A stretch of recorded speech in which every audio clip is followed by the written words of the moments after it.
Welcome to Geocache Adventures with me, Shadow Dragon 1, where I explore the world of geocaching. If you enjoy the show, please consider leaving a review wherever you listen to podcasts or on the Geocache Adventures Facebook page. You can also follow Geo Adventures on Buy Me a Coffee for a behind-the-scenes look on every episode. That's one word, GEO Adventures. It's free to follow, or you can become a member and unlock exclusive posts and information. Your memberships go a long way for helping support the podcast and are greatly appreciated. This interview was recorded using Zoom and may sound different than other podcast audio.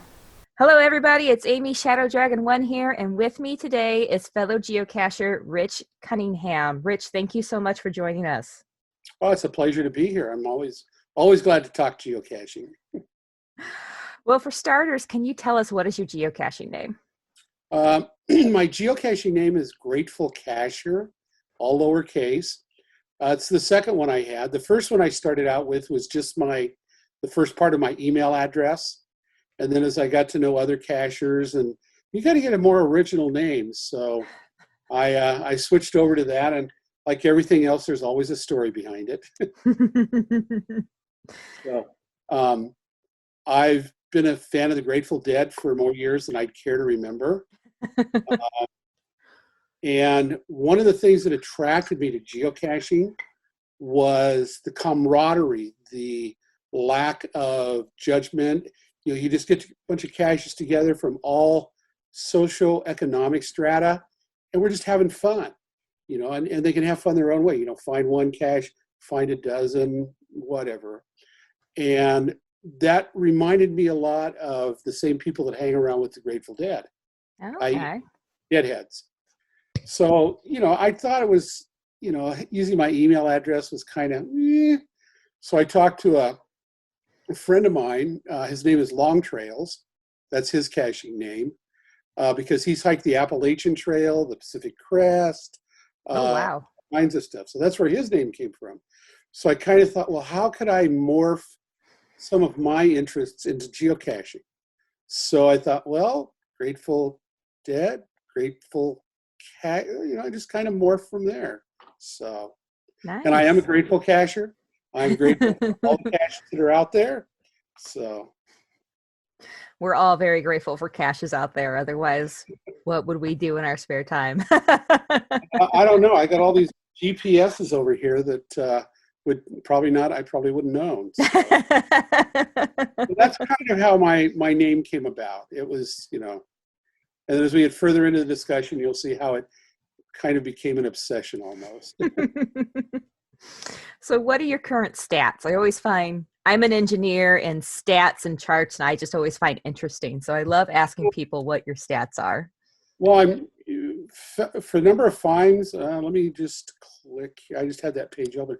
I'm currently at about 5,400 finds. 5,519 as a matter of fact. I've hidden just over 100. When I first started, you know, I was doing it, you know, as many as I could find. But, you know, after a while, you can only find so many 35 millimeter cans in a bush. But I'm happy to say I found just about every type of cache that's out there. I grabbed one of the new locationless caches. Well, I should say old locationless caches. So I've hidden just over 100. I've currently got about 40 or 45 that are active, but I've been caching since 2006 when my brother hooked me on it. And back then it was all, you know, paper geocaching. You know, the first GPS I had was an Oregon 300 touchscreen. So, you know, paperless geocaching was just coming on. Okay. And now look at where we are today, smartphones and all that. So I've cached in, I think, 38 states, 2 countries, US and Canada.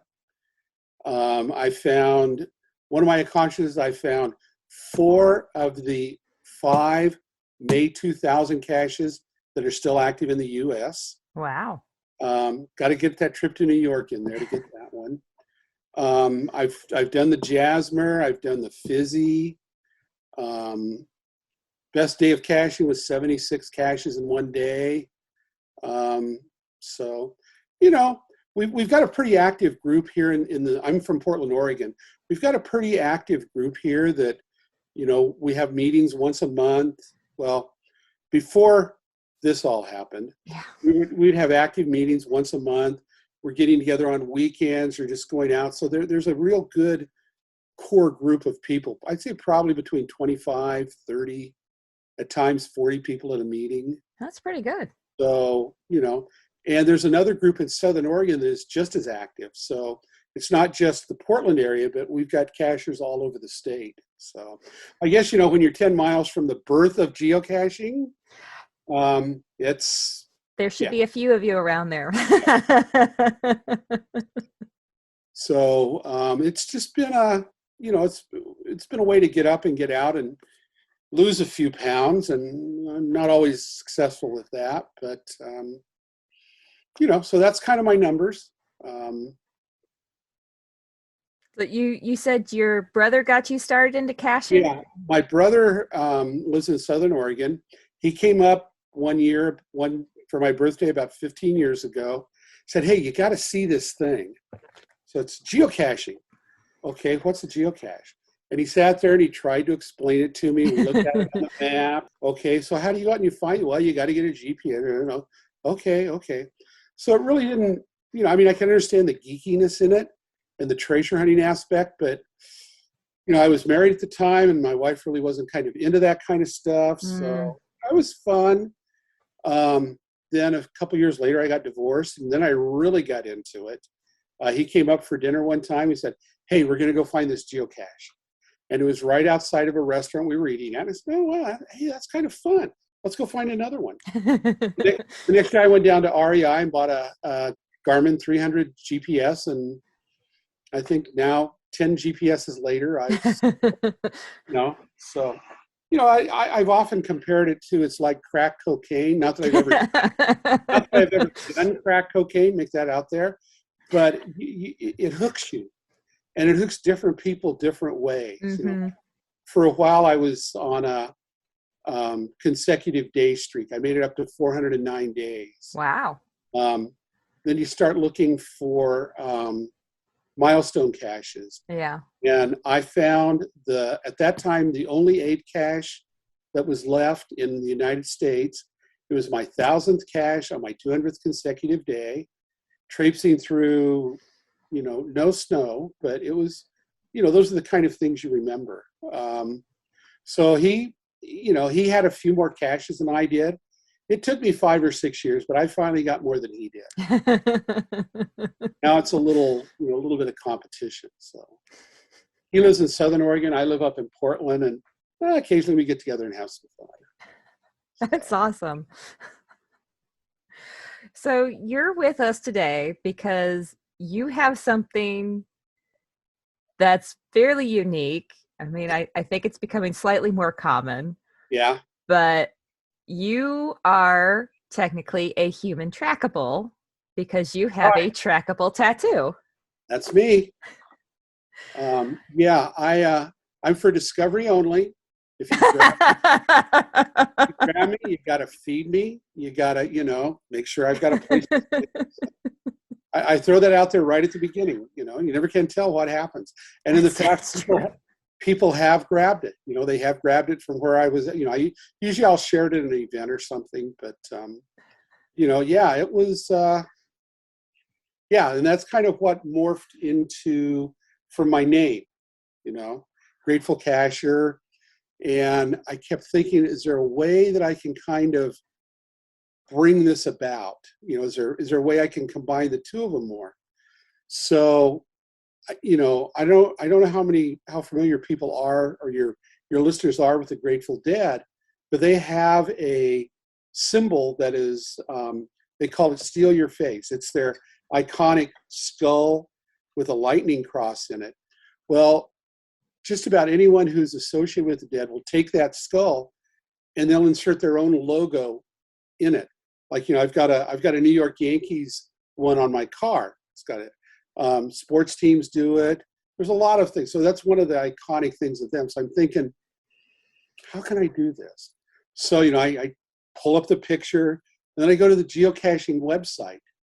And, they've got their little rectangular logo with the orange and the yellow and all of those. And I trim a little corner here, trim a little corner there, move that over, and it fit in there perfectly. So I'm thinking, okay, well, I'm retirement age. I've never had a tattoo in my life. I was in the Navy. I went all over the world. I never got a tattoo. So I'm thinking, do I really want to do this? So my daughter, who has a few small ones, said, let's go look it out. Let's go check it out with the, Portland. I don't know if you're familiar with Portland. We got a ton of tattoo parlors all over the place. So we went to this one and got to talking to the guy, and yeah, sure, we can do it. So I learned, never go to a tattoo parlor with your daughter. Oh, Dad, do it. Come on, it's not a big deal. And let's just say it was an experience. So, he did an excellent job of it. It's on my back of my right calf. So it's not something that, you're going to have to really look to see. But it's big. It's probably, the size of my back calf. So it's there. And I discovered through, before I did this, I found out you could get an actual, make yourself, a trackable tattoo. You buy the trackable, you contact Groundspeak, you send them a picture, and they, you get a special mark on this. Well, Brian Roth, who is also, one of the founders, he's also a deadhead. Oh. So, he gave me a thumbs up on that. So I said, okay, let's go for it. And I've had it now it'll be 9 years old next February. February 3rd is when it became live. So. Okay, so you had been in geocaching for a bit before you decided to do this. I was active for about 3 years before I found one, and I really got hard and heavy into it about 2009. 1,000 caches my first year. I mean, got the streak going and everything. But, again, it was this, how can I get more involved in the community? I don't know of anyone that had any before me. I mean, this was 9 years ago. I mean, people got it, you get it on your hat, you put it on your car, you buy a travel bug, all that kind of stuff. So it just kind of, I saw a few people, and, at that time the internet was really catching on. Facebook was becoming active. People were sharing it. And so I thought, why not? And $275 later, I had a steal your face geocaching tattoo. And it was painful, but worth it. Did you have, you said, you thought about it for a while. Like, did you have any reservations you had to overcome before you did it? Or when you finally made the decision, was it a real easy leap for you? Well, it was easy once my daughter convinced me. I mean, I really don't care about tattoos one way or the other. I say, personally, I just had never gotten one. Mm-hmm. I have friends who, tattoos, biker bar type stuff, or they just have tattoos everywhere. My daughters have a couple of small ones. So, I think it was just making the final, I got the picture. I know how much it'll cost. I'm here. Let's just do it, throw it to the wind. And so, no, I've never regretted it, except now when I fill out applications, do you have any distinguishing marks or features? I don't remember to put that down. Yeah. So it's, I don't regret it. It's something like when I go to an event, and if the topic comes up, I'll say, oh, you want to see this? Lift my pants leg up. And, it's not something I really go trying to show, but at the same time, I don't hide it because, it is kind of unique. And like you say, I think it is becoming more commonplace. And then I share the story with it. And one of the cool stories is right below it. I think you've got a picture of it. Right below it on my leg is the tracking number, mm-hmm. The number. and people will see it. People who aren't geocachers will see it, and oh, that's pretty cool. What's that number mean? And I'll go, well, when you go to prison, and you have to memorize that number, and they're going, oh, I says, yeah, that's not it. It's a trackable geocache. That's great. That's a great way to win friends and influence non-geocachers. But it's and in the summer when I'm wearing cutoffs or if I'm swimming or something, I feel it's a good way to promote geocaching. I've made a lot of good friends through this activity. I've gone places that I would never have thought to go before. I've gone to parts of Portland that I had never been to before. I've gone to parts of Portland that I will never go back to again, at least at night. It's just, it's the things you can do with it are just endless. You can, go hiking. You can go downtown. Now that it's on the phone, if I'm waiting for something somewhere, you just call up. Oh, there's one right over there, and I'll go grab it. So it's yeah. So the tattoo, I think, is more or less just what's the term? Accentuated or amplified some of the craziness that goes on in this activity. I've got a case full of geocoins over there that I've collected over the years. My car's trackable. Every time I go to the Groundspeak website, I say, what kind of toolkit can I get that's trackable? So, but, after a while, it's just, at the end of the day, it's fun. And if that tattoo is just another extension of that, hey, let's have fun. Trying to think if I want to get one on the other leg, if I can find something that would match it. Ooh. So, but nah. So, going forward, I think I mentioned to you my Grateful Dead geocaches. I sent you. Yes. You did get the list? I did get the list. Again, being a passionate geo deadhead or GratefulCacher. That was another name I could have thought of. Geo Deadhead. Yeah. Never thought there you of that. Well, I feel that, people should give back to geocaching when they can. You find them, well, go out and hide a few. So over the years, I've hidden, like I say, close to 100, but the one I was really passionate about was the ones with the Grateful Dead series that I created. And the Grateful Dead have a very close communication with Oregon because of Ken Kesey down in Eugene. They always play here. They play a lot of shows here. So I thought, well, it'd be kind of cool to go find out all the places they've played and put a geocache there. So I went and did, the Paramount Theater downtown, Memorial Coliseum, these places.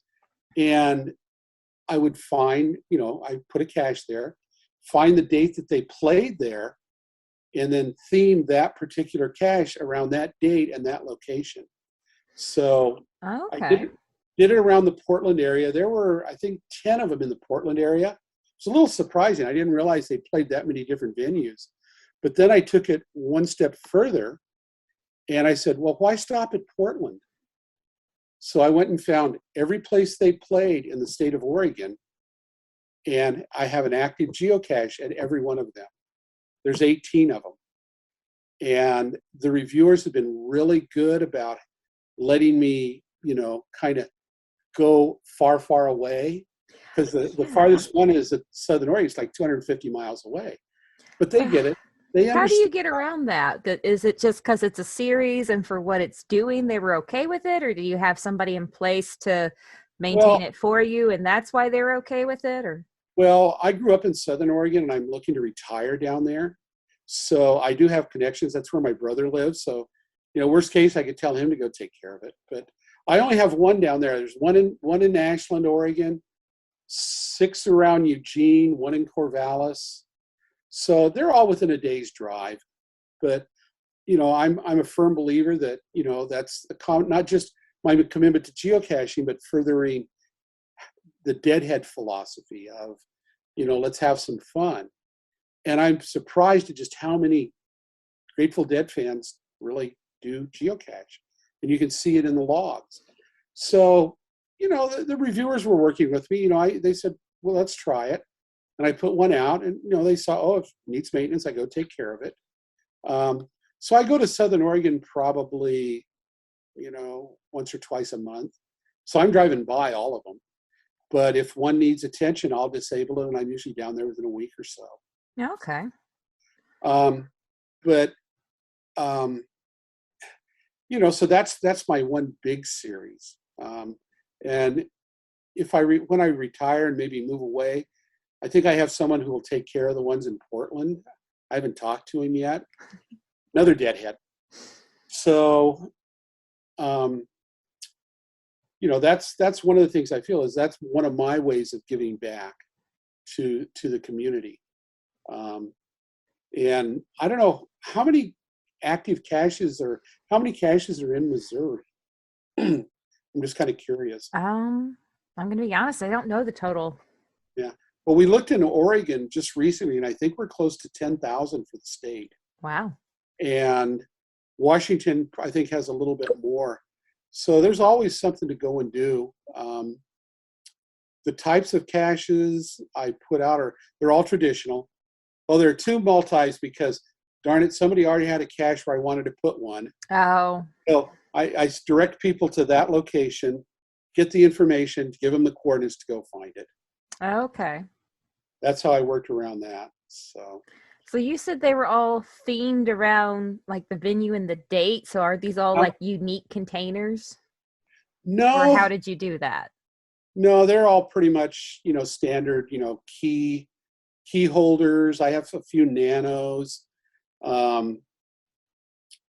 I do have one letterbox I forgot about that one. I do have one letterbox. It's called Letters to the Dead, and it's a graveyard cache.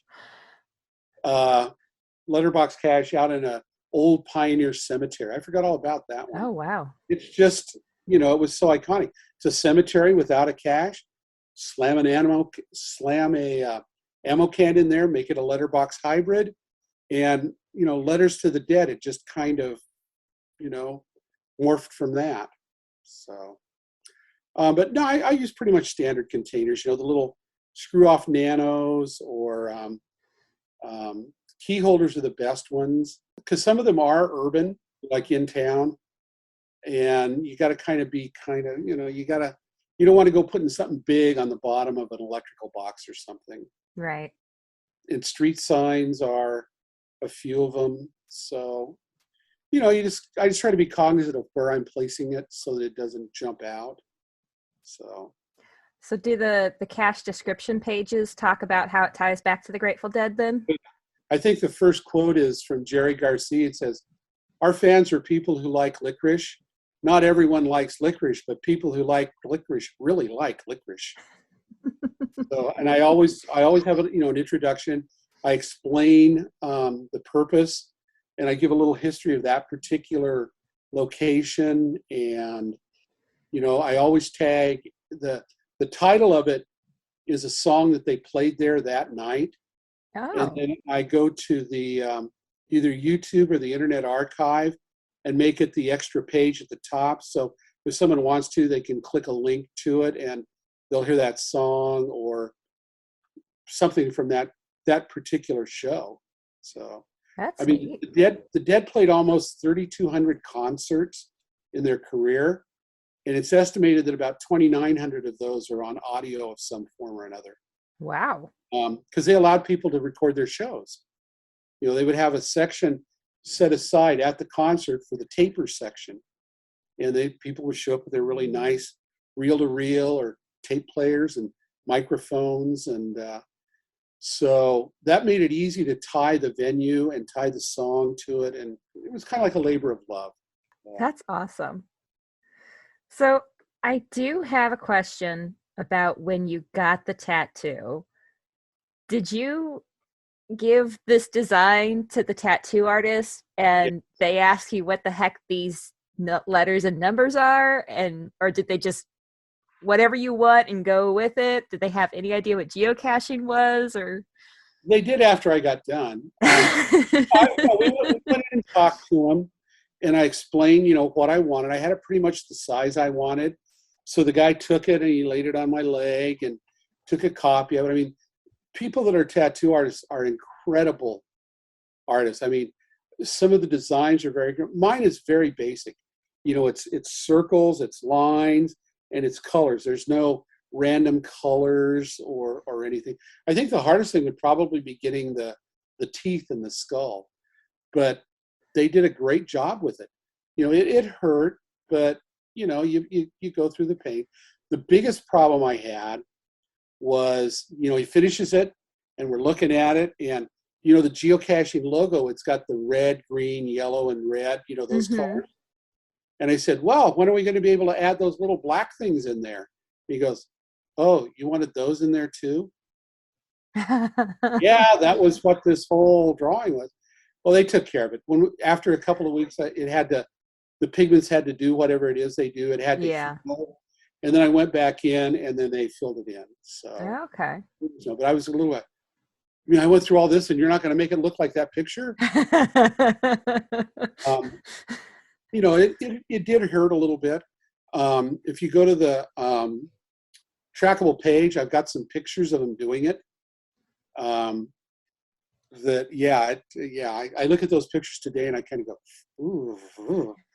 But yeah, endorphins kick in, and after a while you don't notice it, And I wasn't going to let my daughter see me cry anyway. So.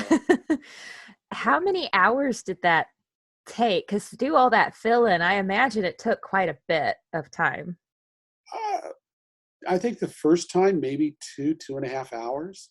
Okay. Not very long. And then to go back and do the touch up was maybe an hour. No, okay. I say it didn't require a lot. It was kind of like paint by number, because there are a lot of big areas, the shading and stuff. I mean, the people that do that are just incredible. I mean, it's like, we draw with pencils and crayons and stuff, and they're drawing with needles, and it's just, they do it. I'm totally amazed. But it took total about 4 hours, both trips.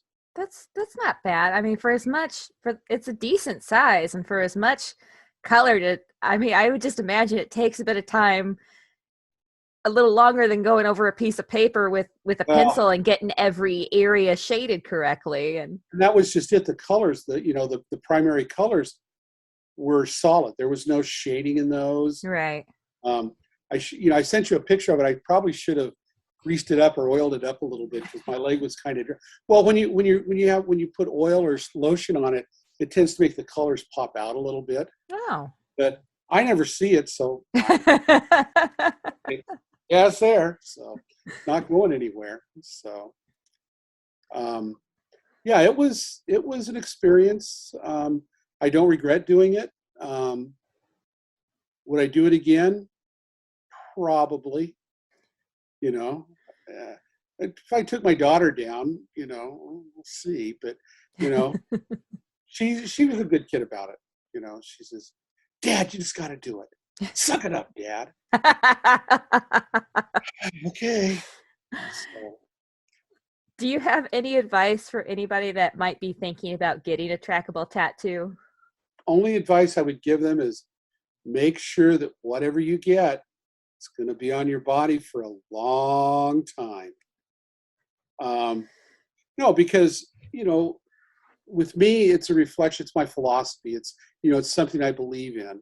I'm not just, I'm just not putting it on there. Well, I put it on there for geocaching, but, the whole concept of geocaching and the community of the geocachers combined with the community of the deadheads. I mean, there's just this camaraderie, this community where people don't judge you for what you are. They don't care, black, white, green, blue, purple, fat, skinny.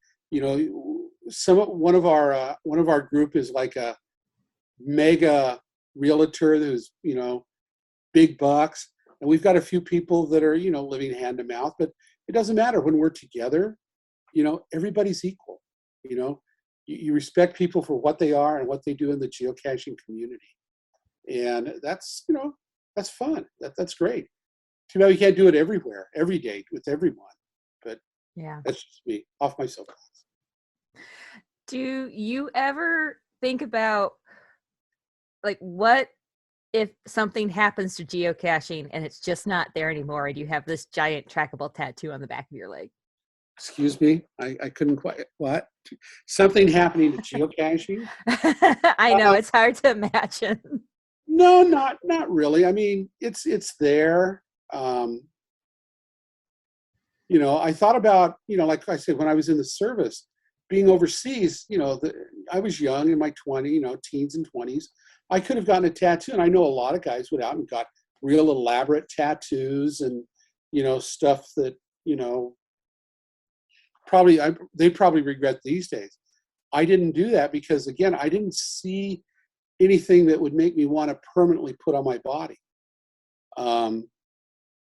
But when I thought about that, yeah, geocaching could go away, or heaven forbid, I might lose interest in it and I might find something else to do.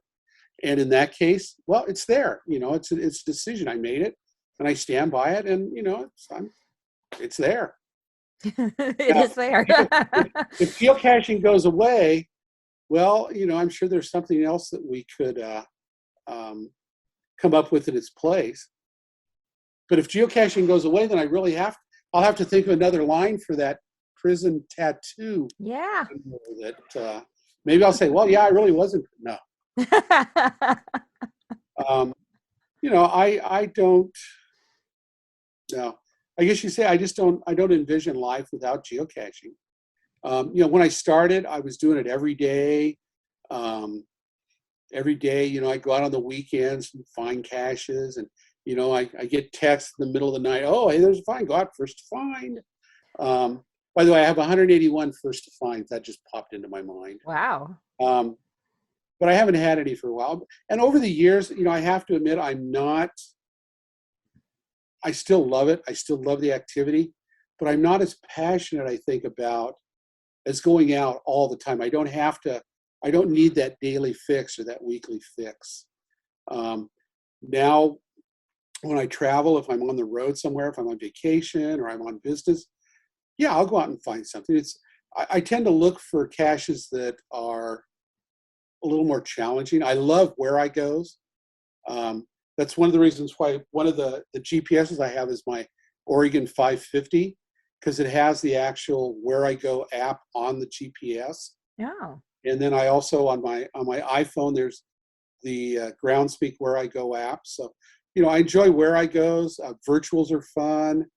Webcams, if you can find them. Earth caches, I don't just try to go looking for the run of the mill every day. Oh, wait, there's something over there. Oh, it's under that light pole cache. So I try to make, and I love caches that take you someplace to show you something. Yeah. Like when we were in San Francisco, Coit Tower, there's a beautiful, I believe it's a virtual in Coit Tower to go looking at the artwork that was created there. So, I use it to, what's the term? Amplify my sightseeing. I'm a big Disney geek. Geek. There are several geocaches, virtuals that are in the park. So my girlfriend, one day we had to spend a half a day going and finding all those Where I Go caches in the park. So, those are the kind of things that that really I'm doing these days. I'm not out there on another daily streak. I'm not looking to go out and grab 50 caches in a weekend. I'm just having fun doing it at my speed. So, and speaking of it, one of my other favorite caches, Disney related, is Walt Disney's parents used to live in Portland. Really? His sister lived in Portland and is buried in Portland. So I got to thinking about that. Well, the houses where his parents owned are still here. They're still standing. So I came up with a multi-cache that starts at his sister's grave up in one of the cemeteries, then takes you to the post office where his brother worked. His brother worked for the Portland Post Office, or for the U.S. Post Office in downtown Portland. And then from there, it takes you to the houses where his parents lived. And then, typical multi, you got to solve stuff. Puzzle cache more than a multi, I guess. And so the cache is right across the street from the house that his parents lived in. Okay. So that's kind of a fun one. And the local Disney group we have here, it's authorized by Disney, was one of the founders of it was Walt's nephew. Really? Yeah. So Portland's got some ties to the Disney family. That's pretty cool. And again, my whole purpose of this was taking people to places rather than just putting a cache out. It's, oh, you're going to go to the cemetery where his sister's buried. You're going to go to an old post office where his brother worked. You're going to go to where his parents lived. Those are the kind of things that I find personally fun to go and do.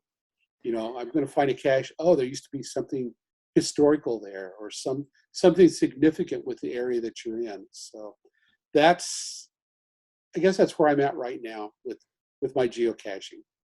But I won't turn down a good first to find if one pops. I ain't that far away. So. Oh, very cool. Very cool. Thank you so much for talking with me today. Oh, thank you for giving me a chance to talk and break out my old. This is the hat I've been wearing for, I don't know, a long time. It's kind of worn out. It's my geocaching hat. It's about 12 years old. It's been through the washer a few times. Starting to wear out. So anyone that wants to get me a Christmas gift, don't. Hint. Yeah. No, it was a pleasure. I enjoy talking geocaching. It's a passion for me. And you have given me the link to the page, and you have sent me a picture, and you have graciously agreed to allow the listeners to discover your do not grab the trackable, but discover the trackable. If you grab it, we can approach that later. I mean, we work out here. I mean, no. I think that again, this is giving back to it. It's my trackable. Discover it. I mean, that's what it's all about. Hey, look at it. Go, ooh, God, did that hurt? But that's one of the things that, I don't have a problem with that. Awesome. Go to the show notes. Even if you don't discover it, check out the picture. It's pretty neat, especially if you're a Grateful Dead fan. If you're a Deadhead, you're going to love it. And I will have links to your Grateful Dead series that you sent me the GC codes to. So if anybody's in the area and wants to check them out, all the information's right there. All right. Well, thank you very much. Thank you so much. Thank you for listening to Geocache Adventures. I hope you enjoyed this episode. Have you heard of FTF Magazine? It's the magazine for geocachers, filled with articles and snippets sent in by geocachers just like you. I'm a subscriber myself, and I love it. Check them out today at tftgeo.com and tell them Shadow Dragon 1 sent you. Would you like to be a guest on a show or have a topic you'd like to hear covered? Reach out and let me know. Just go to the geocacheadventures.org website and click on the contact page to reach out.